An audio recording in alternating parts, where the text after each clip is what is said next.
欢迎来到新闻频道。当您订阅频道时，演员们会很高兴。陈都灵封面争议，破茧还是翻车？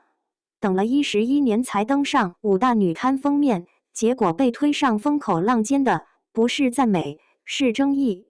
一张照片，下身一条短裤，整个人蜷缩在逼仄空间里，臀部高高翘起，薄纱裹身，乍一看像没穿。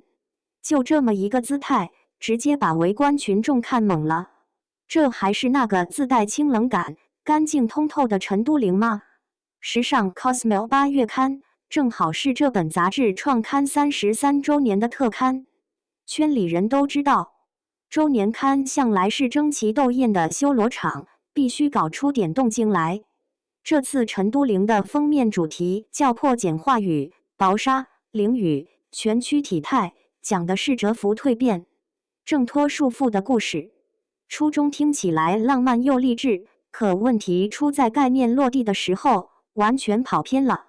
当观众看到成片，第一眼绝对不会联想到什么生命蜕变的深刻命题。画面给人的直观感受太直接了，也太具有冲击力。大家还没来得及去揣摩那份破茧前的隐忍，视线就已经被那个奇怪的姿势给牢牢锁住了，场面就变得非常尴尬。杂志大概是想表达一种潜藏的改变，想体现高级感，但最后呈现出来的效果，却让人觉得充满了刻意摆拍的痕迹。为了制造视觉冲击力，直接放弃了画面的舒适度，硬生生凹出一个让人看着都觉得难懂的动作。33岁，首登5大女刊，这本该是陈都灵职业生涯的高光时刻。可如今，这究竟是转型的阵痛，还是形象的透支？一个从清冷校花出发的女演员，往成熟激进的方向跨出这一步，是顺势而为的突破，还是透支路人缘的冒险？封面背后，一场迟来的咖位认证。先说清楚一件事，5大女刊的封面不是谁想上就能上的。在时尚圈 ，Vogue、Elle、时尚芭莎、佳人、时尚 Cosmo 这5本刊物，象征的是艺人时尚咖位与商业价值的天花板。能登上其中任何一本的正刊封面，都意味着品牌方和杂志方对艺人国民度、形象契合度、市场潜力的双重认可。而周年刊，尤其是创刊、纪念刊门槛比常规月刊高出一大截，是时尚圈对艺人综合实力的权威盖章。陈都灵这次拿下的正是时尚 Cosmo 33周年纪念刊。他自己1993年出生，今年正好33岁，人和刊物同岁，这种巧合营销部想买都买不到。更值得注意的是，这次封面不是单一品牌推风 ，LOEWE 罗意威、英雄联盟手游双品牌联合推风，领跑汽车同步加持3个不同领域的一线品排在同一本杂志封面上碰头，这种规格在5大女刊历史上都不多见。一个清纯校花出身的演员，凭什么拿到这种级别的资源？答案藏在2025到2026年之间。陈都灵连续播出了3部一番剧，热度全部破万。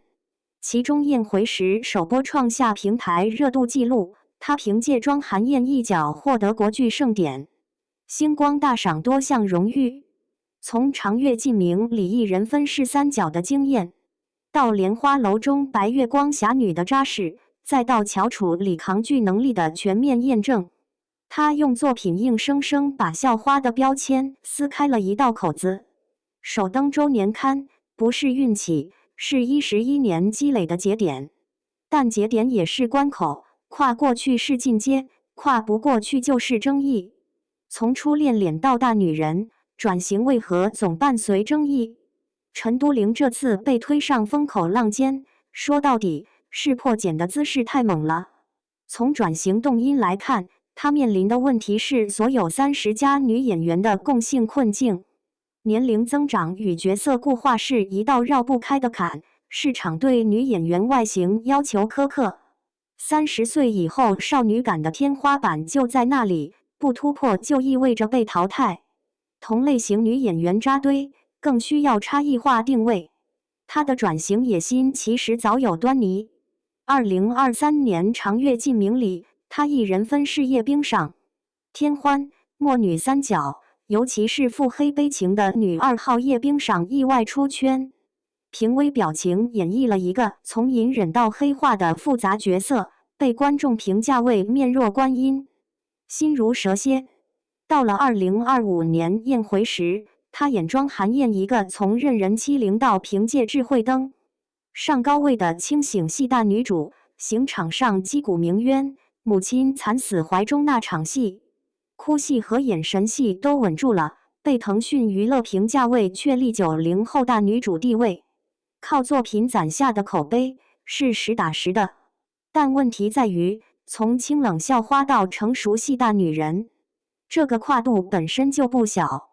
而这次封面造型的争议，恰恰把转型的中间态暴露在了公众面前，粉丝接受不了清冷白月光的故有期待被突然打破，路人觉得用力过猛的观感难以消化，两边都不讨好。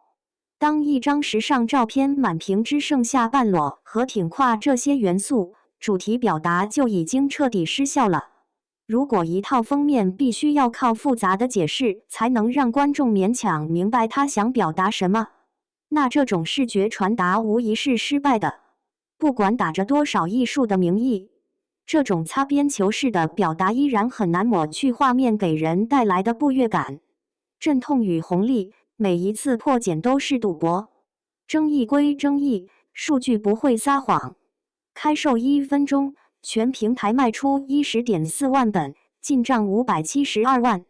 这个数字说明了2件事：一是粉丝的购买力足够强，二是市场对陈都灵首登5大刊的期待值足够高。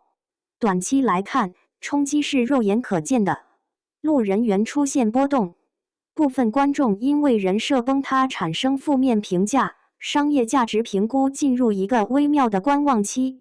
品牌方可能会重新考量代言合作的匹配度，粉丝圈层内部也有了裂痕。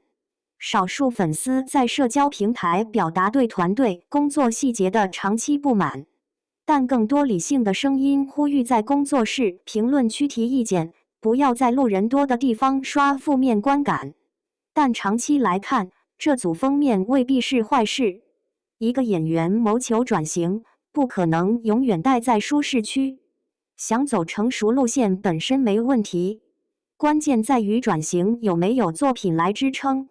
陈都灵的底气在于，他手里有宴回时翘楚这种实打实的作品，有连续破万的热度数据，有从配角到一番扛剧的成长轨迹。如果这次争议能转化为公众对他不再知是校花的认知更新，那这组封面反而成了转型的加速器。